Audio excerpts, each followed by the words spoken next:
I think that's more of a come along with me instead of, hey, look at me. That is a big difference in how you approach social media. The way you said that is right, because you weren't about like this is how it works, because not only does it like kind of hurt you, it makes one look a little bit more ignorant Hmm. because you're not open, right? The more advanced you get into the game, the more nuance you introduce into your language. Yes. I'm gonna tweet that. That's good. Hey, JK, welcome to the show. Thank you for having me. Of course. So, can you tell our listeners a little bit about yourself? Hi, cool. What's up, everyone? I'm JK Molina. You can find me on Twitter. That's mostly where I hang out. And right now, it's like a funny timing because last week we announced that we sold our company on Twitter. It was a 7-figure exit, and I just show people how to monetize their Twitter, not grow, but monetize their Twitter. I love it. And like, no better proof of how you can monetize your Twitter than literally exiting a company that does that, right?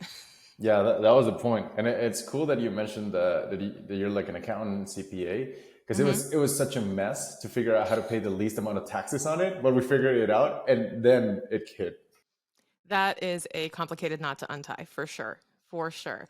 How did you get into monetizing your Twitter? Like, how did you discover kind of I'll call it a passion for it? Like, how did that become your focus area? Yeah, so it was around 2020, when everybody was locked down and I had like nothing to do. I was in college at the time. And you know how when you're like, you have nothing to do, you kind of just like lay down in bed and scroll around the same 3 apps like all day. I was doing that. One of them was Twitter. And I saw a few people making some money with it, people selling info products and whatnot. And I thought it would be interesting. And I got in. And then when I saw like, I really liked Twitter because it was really fast. As in like a YouTube video would have taken me like months, right? Mm, A Instagram post would have taken me like at least an hour. But this was fast, and I liked it because it's just 280 characters. So testing it, I realized that not only could you sell things on Twitter, but there's people who pay other people to write for them on Twitter as ghostwriters. And that was kind of yeah. my first business. I was writing for other people, and yeah, that's how I started getting into it and grew the following. But growing the following, I got like good at the growth aspect, but like the account grew, but the bank account didn't. And I was making no money, and it was horrible. Yeah. It was kind of Followers don't pay embarrassing. rent. Yeah, that's Followers right. don't pay rent. Likes in Uh, cash. yeah, So exactly, exactly. it was like complex, but sorry, I interrupted you. You were gonna say something? Oh no, go ahead. Yeah. So I got to like oh, this might be interesting for you as well, because I got to around 70,000 followers at the time. And then I met this accountant, this CPA called Tony. Tony had 900 followers. I had 70,000, and we were making the same amount of money. And it was honestly like kind of embarrassing for me, right? Like obviously he did great, right? But to me it was like, dude, like come on, this guy's got like 1/70th of your following. How can you fuck up this hard, right? So that's when I really, you call it a passion, I call it PTSD. It's like I don't want to I don't want to get back to that. So that's when I Yeah. switched from, I don't show you how to grow Twitter, I show you how to monetize your Twitter, because I do believe it's more important. I think so.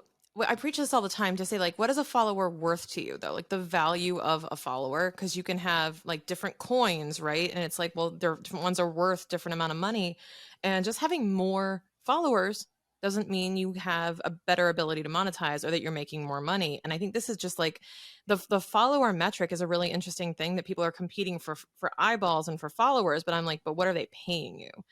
How did you unlock a monetization strategy? Like, what was the first maybe thing that you tried?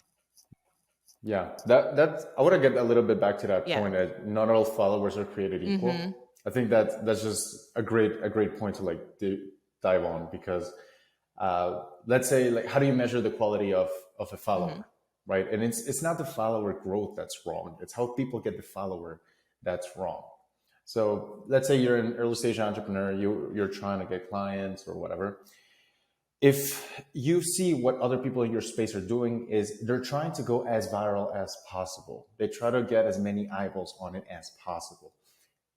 That's not wrong. It's the way they do it that's wrong.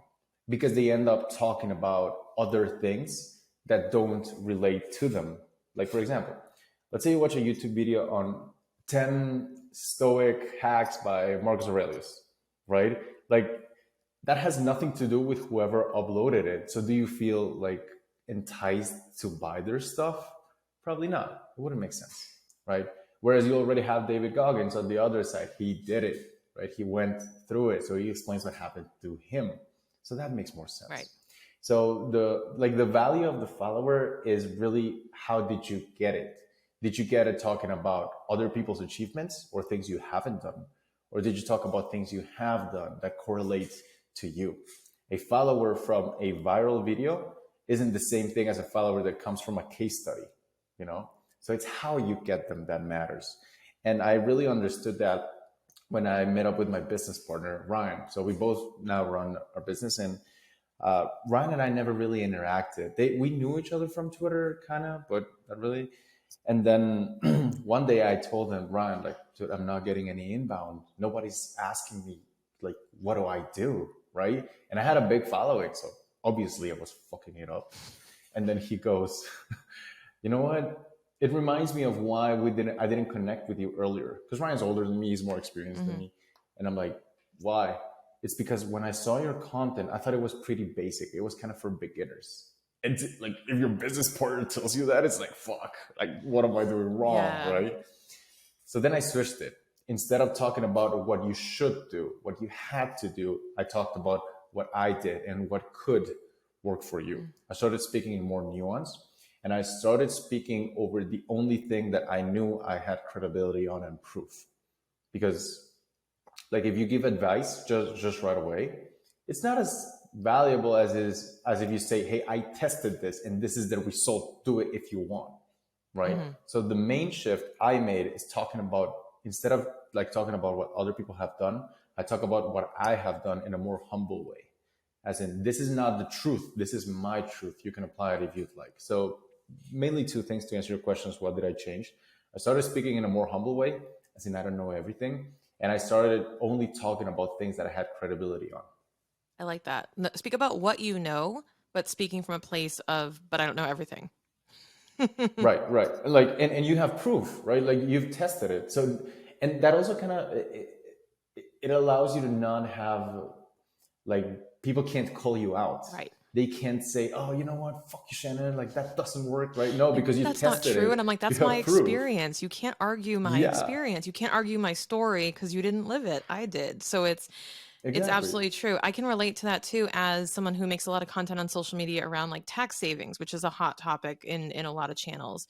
And it's the same type of concept of like, well, you can argue it all day long, but like, this is what my clients struggle with. Like, I know this for a fact. This is what I'm telling you. And it's not speaking from a place of talking down at you or lecturing you. It's from a place of, hey, let me clue you into what I'm seeing and let you experience that with me. I think that's more of a come along with me instead of, hey, look at me. That is a big difference in how you approach social media. The way you said that is right, because you weren't about like, this is how it works, because not only does it like kind of hurt you, it makes one look a little bit more ignorant, Hmm. because you're not open, right? The more advanced you get into the game, the more nuance you introduce into your language. Yes. Oh, I'm gonna tweet that. That's good. but what I meant is, when you speak very like arrogant and like, this is how it's done, what you think is you're attracting a certain tribe of people, but you're also repelling high performers from you, in my experience. That's a good point. Because, right, like, you meet really high level people, you hear how they talk. They're not about should, have to, need to. They're like, could, maybe, want. They don't need, they want, right? They don't tell you you should, they tell you you could. So they introduce more nuance. Hmm. And like, the high level performers, like, if you're just hustling and you're trying to get recognized, I'm stealing this from Alex Ramosi, but the universal currency for respect is effort. Hmm. Like, it doesn't matter what level you're in, if you're putting in work and effort, and everybody will respect you across the spectrum, Yes. right? But if you're just arrogant about it, then you kind of repel the high level people, which is Hmm. the opposite of what you Oh, want. and people can sniff out ego. So there's, it's the ego of it going, you should do this, should do that. People realize that the absolutes don't work. So it's kind of like repelling someone saying, hey, you shouldn't eat bread if you want to lose weight. And it's like, dude, come on. Like, haven't we proven this yet that like that's not a thing or that's not the only way? When you present one Yeah. way of doing something and you're inflexible, you actually repel a lot of people who appreciate the nuance and want to understand a bit deeper. So I totally agree with that. Um, when you started monetizing, let's talk about how you have monetized Twitter, and I would love to learn more about what you learned along the way as you tried different ways or the mistakes that you made along the way. Yeah, that'd be a good one. And maybe we can make it a little bit more interesting because I coached this guy Tony, Mhm. right? Why did I coach someone making more money than me Mhm. with less followers? Don't ask me. But anyway, that came out as a great case study, so that might be interesting. Mhm. So what we did in the beginning was when we first wanted to monetize, we figured out how can we make the offer look like something that's like dumb to say no to. Right. So as other accountants or CPAs, we saw the market, and I'm big on that. You see what your competition is doing, and you like make it obvious that your path is the easiest one. So we saw what other accounts were doing, and they were using, I'll keep your books, I'll like keep track of everything, I'll keep you out of jail, whatever, right? Mhm. But his thing was, if you make more than 150K a year, I will save you more in taxes than you pay me. That was his offer. That was it, right? It was super high, like clear ROI. So we began with the offer. And then after that, what we did was the reason why Tony made so much money at 900 followers was not because he depended on tweets and content. It's because that dude knew how to send a DM. Like he was just hustling every day on the DMs. He set a time and he was just doing it, right? And if you wanted to monetize your account, I'm a firm believer you only need like three things. You only need like apps. You only need like some sort of social media. You only a Calendly link so people can book calls with you, and Zoom so you could just like sell. Well, I guess Stripe so you can charge them. But Yeah. what yeah, what he did was he sent out only content about like accounting and saving taxes, and his thing was trusts, right? Which is not exactly the most exciting topic in the world, but he had the discipline to stick to one thing, which was admirable from him. And then from the people who engage with your content, right? You see all the likes, the comments, the retweets, and the followers. What you do is you recognize that these guys already know a little bit about you. You already have some trust and some rapport. So what he did every day was just send DMs to these people. Hey, I saw you like my thread. What was most valuable about it? Hey, I noticed you to this. How's that going? Just starting conversations. My Twitter kind of philosophy stems from Taki Moore's, which is a coach philosophy. It's conversions happen in conversations. So I'm not big into funnels. I'm not big into huge email lists. I'm big into every day setting up a time in which you're going to send DMs and you're going to talk to people and you're going to sell them and get them on a call. So that was kind of my biggest one on that. And my biggest mistake, I feel, was I thought that follower count, as follower count grew, the income was going to grow as well, which was a problem of correlation. It didn't really get to that. Mhm.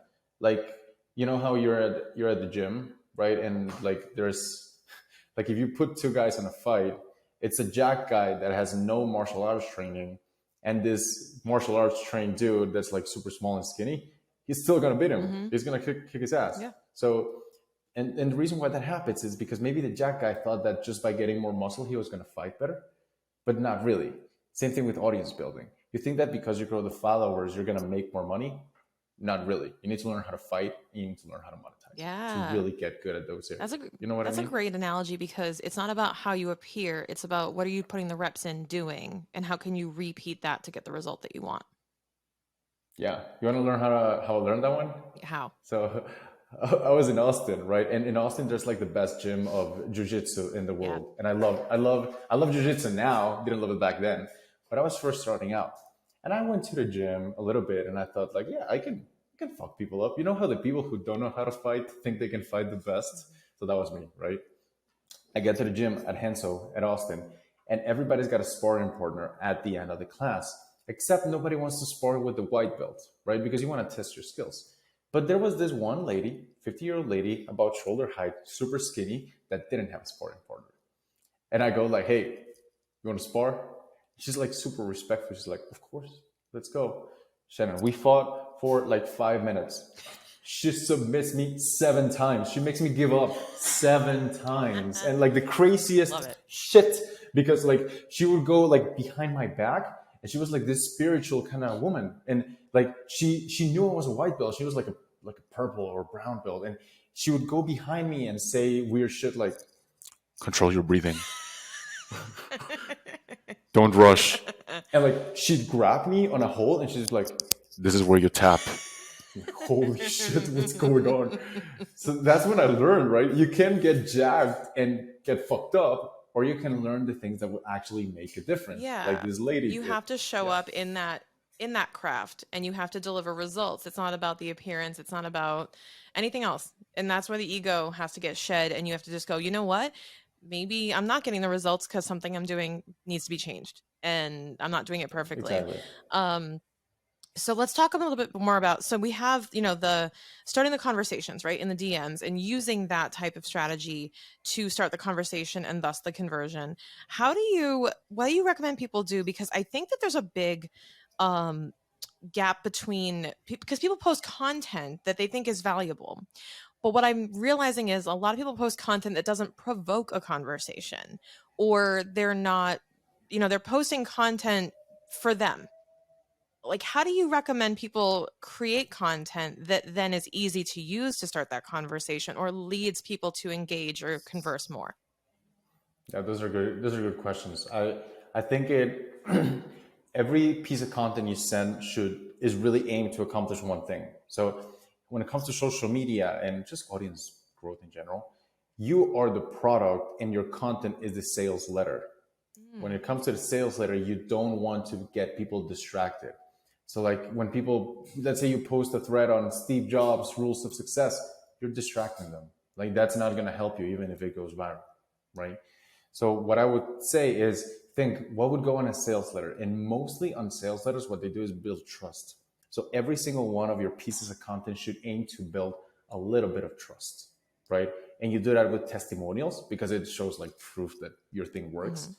You do that with proof of competence, proving your skill, doing it live, with transformation pictures, dashboard screenshots, case studies, A to Bs, all these things that just aim to build trust. Right? That's the main thing, which is all the things that I mentioned. And the best thing you can do really is just talk about things you've already done, because then you show proof of it, right? And then like it's not even a question of if you're competent or not. It's a question of when will they buy from you, because they're there for a reason, right? Mhm. And the thing about audience building is like nothing happens for the longest time and then you win all at once.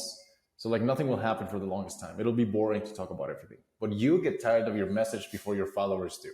And eventually they get it and eventually start buying. Mhm. But to answer your question precisely, it's only things that increase trust. And you do that by proving you're competent at what you say you're competent. And even if it's not an ocean, it could be a lake or a river or a pond or a puddle. But whatever puddle and how small that is, at least there you are the king. And that's why we should show. Like at least how little that is, nobody knows it better than you. And then you prove it over and over again. Eventually people buy, but you don't get to choose when. Yeah, let's talk about how you even mentioned that you were working with a CPA who did this. Let's talk about what we call niching down into a topic area. You said he spoke about one thing. And do you recommend, like, how specific do people get on these platforms? Like, I feel like everyone is either too broad or they're so niche down that it's ridiculously specific. But what kind of level of detail do you like to see when you're coaching folks or when you're looking on Twitter? Like, what do you think is a good, healthy balance of niching down? Yeah, that's good. So I like to quote Naval on this one. He says, "Be the best in the world at what you do. Redefine what that is until it's true." So you start with something that's like health, wealth, relationships, right? It kind of starts like that, Hmm. and then you go down a level. I'll do it with like Tony. So if his thing is wealth, then you niche down a level, and then it was like tax and asset protection, and then you niche down another one, which is trust, and then you niche down 7 levels more because he only did a very specific kind of trust, and that's it. And you get as niche, and you should be as niche as your experience allows you to be, Hmm. right? So the reason why people can talk about everything, right? Let's say like Elon Musk. He can talk about everything because he's done everything. He's allowed to. He has proof. J.K. Molina from Guatemala doesn't have proof of everything, right? So I only can talk about Twitter monetization for coaches and consultants over 3,000 followers. It's just this little thing, Mm-hmm. right?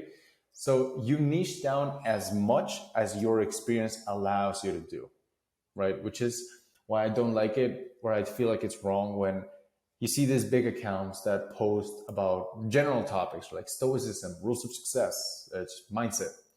They can't do it because they build billion-dollar companies.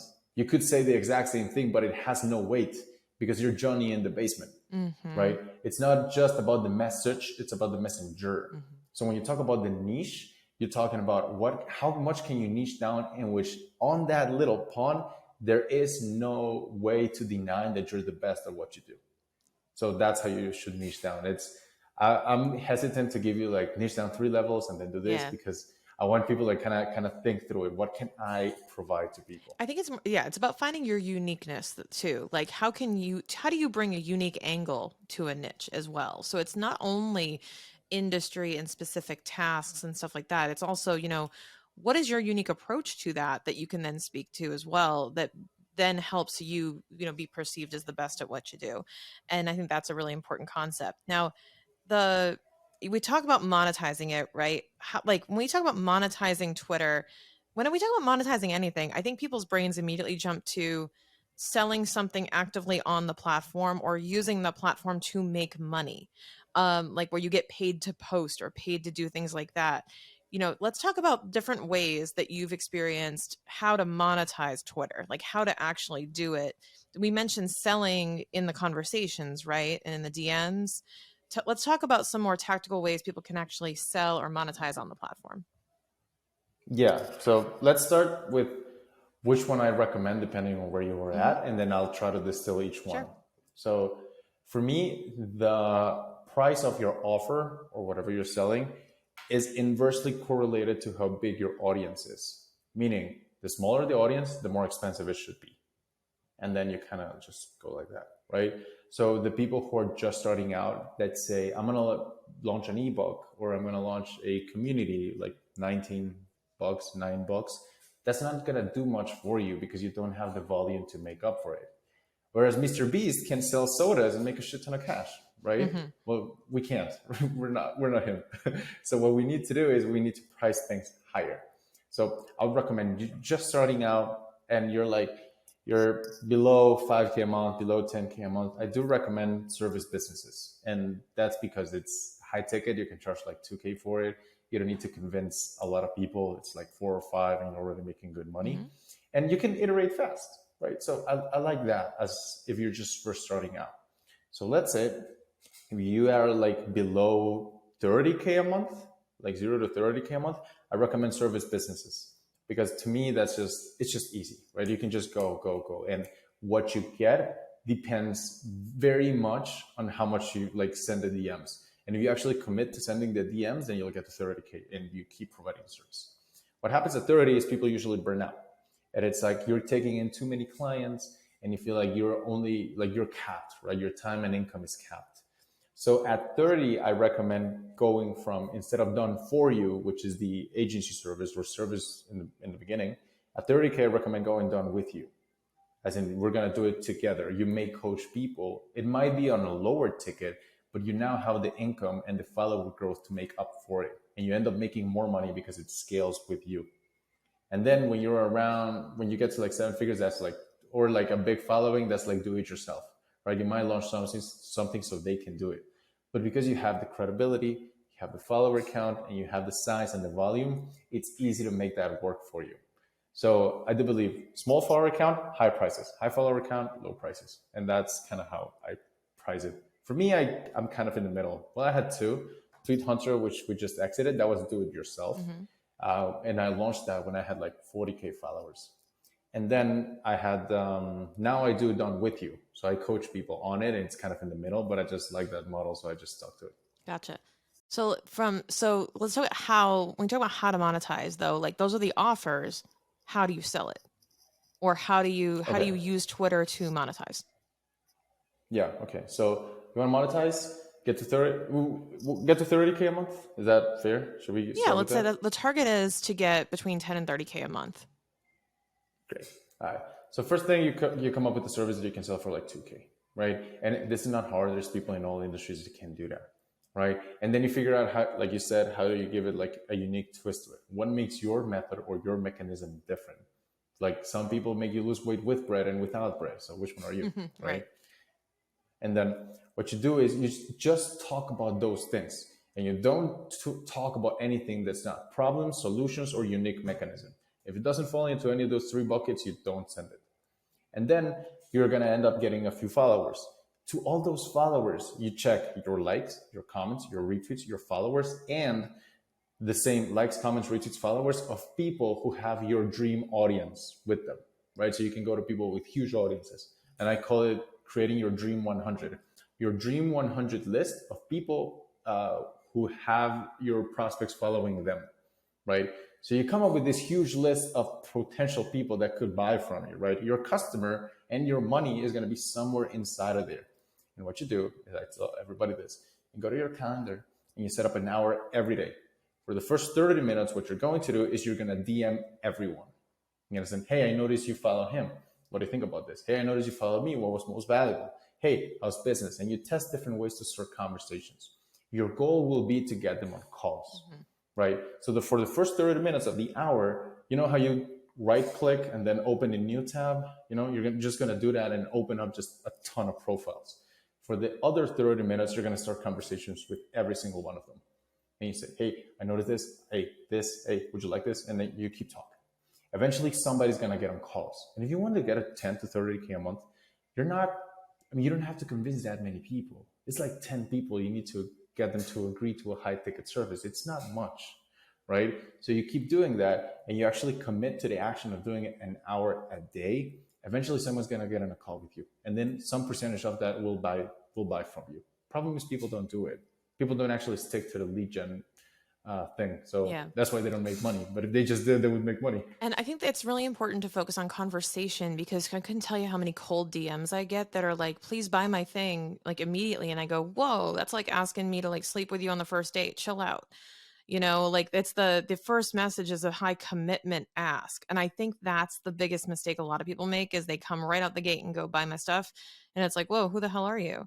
So like allow them to get to know you, start the conversation. And this could be a multi-day or multi-week relationship build too, right, JK? It's like you could start the conversation with them and don't expect them to just jump on a call or just buy your stuff right out the gate. Yeah, I've had both. I have minute long conversations and I'd have weekly long Right. conversations, and they both converted. Right. Now I'm testing something that I think it's been working for me. Might not work for you, but it's a two call thing. It's a two call close. So I start conversations and they're like short messages. Hey, how's business? Oh, and they say, hey, it's good. Does good mean you're not taking any new clients? Oh no, I am. Hey, I saw your account. I have a few ideas. Let's hop on a call for 50 minutes. Nothing to buy, even if you wanted to, right? Fast, 50-minute call. And then after a 50-minute call, if it's a fit, then I'll set them for another 60-minute call with the closer and the sales guy. Mm, So I'm not big on like talking for hmm. weeks. I'm big on go for the call fast and make it low commitment. Right. And if they like it on the call, you get in a closer call. So it's a two call system now that I'm trying. Yeah, but I think identifying who you get to on those calls, it's really important to get to qualify them properly at a certain point, like to Yeah, make sure that they're interested. It's not just like anyone and everyone. You have to be really intentional about who you're welcoming into that process and who you're engaging with online. Because I just been on the receiving end of so many just like blasts, cold DMs and all that stuff that I'm like, it's really unattractive at a certain point. But when it's done the right way, when it's done as a conversation starter, and when there's a genuine interest there to talk to someone and to like introduce them, it's totally different. So I think it's all about how you approach it. What do you think, JK, is the way that Twitter is changing? Like, what is your outlook for Twitter going forward? Like, with all the changes made recently, do you think the platform's going to change it all in how we interact with it? Or do you foresee changing any of these types of strategies moving forward? not really. If anything, like people say that Elon changed a lot of it. Growing Tweet Hunter with the API and the developer access, we actually had more issues without Elon, before it. Like it was kind of complex. Yeah. And then after, like things kind of relaxed a little bit. But now, like yesterday, they said they're gonna tighten the API and it's gonna be complex again. So I don't think much is gonna change. Like if you're a developer or whatever, what as a creator, it's actually gonna help you because attention is good, and all these people are gonna flock to Twitter. Like Twitter is getting popular when your grandma asks you about it, and my grandma asks me about it. I'm like, oh well, yeah, this is getting big, right? So if you're a creator, I don't think much is gonna change. At least not for you. If you're a developer, I don't know. But if you're a creator, then you're early. Yeah. Like I posted the other day, 2015 ecom equals 2021 crypto, that equals 2023 Twitter. They're all going Yep. up. So you might as well do it now because you're early. I would agree. I think it's really building up, and that's why I wanted to have you on the show to talk about it because I think there, in that light. So a lot of folks, myself included, because Twitter started when I was, I think, in college, and it was kind of this like, wait, so you just write a few words and you post it? Like there's no pictures, there's no thing. Like it was kind of a very basic function, right? And it is a very forgiving platform. I feel like I can post tweets that like aren't that elaborate, very simple, could just like write a thought down, tweet it and see what happens. What do you say to folks who say, well, Twitter, I mean, I can do so much more on other platforms and post these short term form videos and post all this other type of content and media. And Twitter is just a thread of people writing words. What do you say to folks who are kind of the naysayers on like, how can I really grow on Twitter? Or, why should I spend time on Twitter doing that? Yeah, no, that's a good one. And for you, if you're already creating content on other platforms, the main thing is it allows you to test fast. And that it's two things, right? Right. So let's start with the testing one. So when it comes to testing is if you want to craft a YouTube video, I mean, you're kind of committed to the YouTube video for like weeks until it's done. And then you test it and see, okay, hopefully this works. You put a lot of work into it. An Instagram post, you also have to put a certain amount of work into it. A LinkedIn post is kind of similar to Twitter.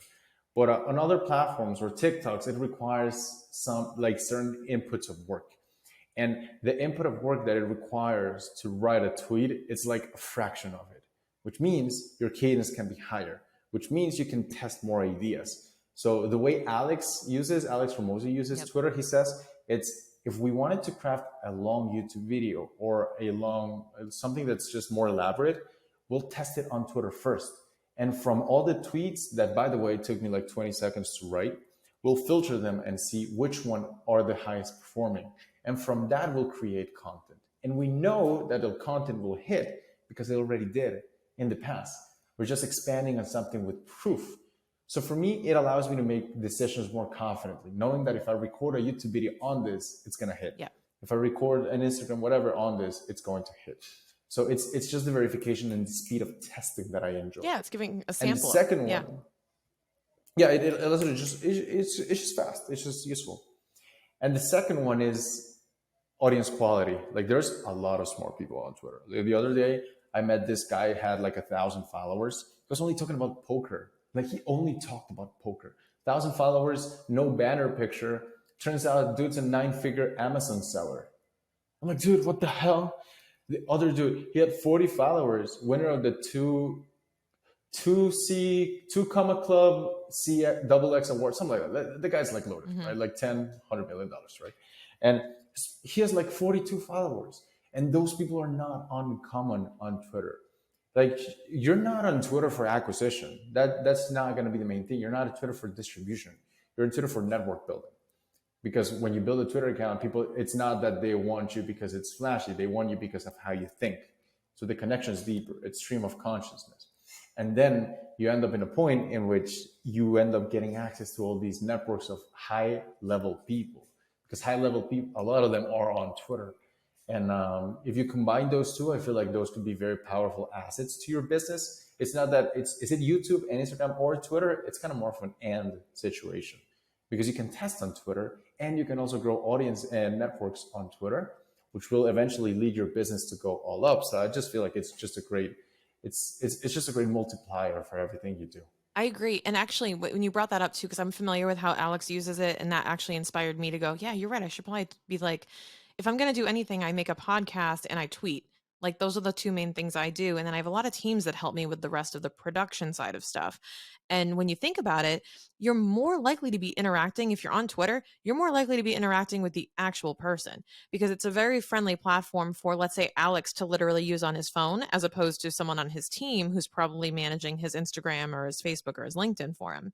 I feel like that platform is easier to just use, get on, get off, and, get things done on than, some of the other platforms that are a little bit more distraction heavy. Yeah, it's also fun. Like, have you ever been on a Zoom call and then you say something and you're like, man, that was fire. You ever had that? It's like, man, I'm gonna roll today. So what you do is just go on Twitter and send it, and people agree with it. Like I don't know why this happens, Yeah. but usually tweets that are not formal and come from like stream of consciousness and they're just fast, those are the ones that blow up for some reason. Exactly. Well, because And there's not it's a just lot of fun. thought into it. It's pure thought. It's not over Yeah, engineered. It's just like I used to tweet. I tweet sometimes like on my walks, just like random thoughts of, it just reminds me of the old like SNL skit with Jack Handy. It was like the like deep thoughts or whatever, and you just start writing whatever's coming through the stream of consciousness and see how it does. But you're also writing from a place of not trying to like not wanting to necessarily blow up. I just do it for fun. I go, this is purely Shannon just sharing her thoughts, and oh hey, that one actually hit. Cool. I should do content on that. So you're exactly right. yeah, I just go, let's just see what hits. But I don't do it just to fish for it. I do it because I genuinely go, this is the one place where I get to, you know, just be me and just share whatever I'm thinking. And then I go, oh, that one did well, or oh, that's an interesting concept.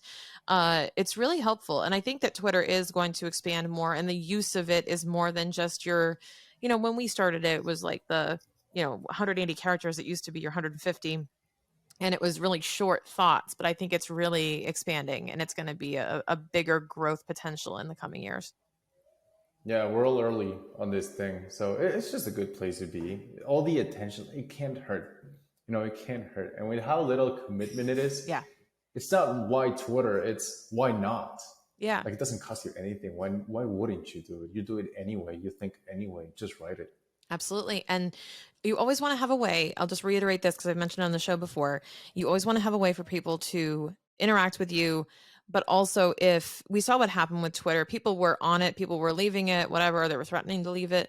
And your audience is always rented if it's on someone else's platform. You need to have a way to get them to talk to you on a phone call, on email, on other platforms as well, to make sure that you're keeping them in your ecosystem. It's not just about like tweeting and letting it ride out there. You also have to be engaging with people and having them remember you, because if these social media platforms ever get shut down, you want to make sure that they're going to be able to interact with you outside of it as well. And the best way to do that is, again, like you said, build trust, show up, and be reliable. Yeah, get those phone numbers and call them. You're gonna make a lot of money. Just do it. You'll be Exactly. fine. JK, thank you so much for hopping on the show today. I've really appreciated this conversation. Can you tell people, I mean, I have a guess what you're going to say, but where people can find you and interact with you on social? Yeah, so you can find me at my OnlyFans at JK Molina. You can go to my Twitter. Go on Twitter at one, that's ONE, JK Molina. If you'd like to grow your Twitter audience, I'm not your guy, but if you'd like to monetize your audience, welcome. I love it. I love it. Thank you so much for being on the show today. Thanks for having me.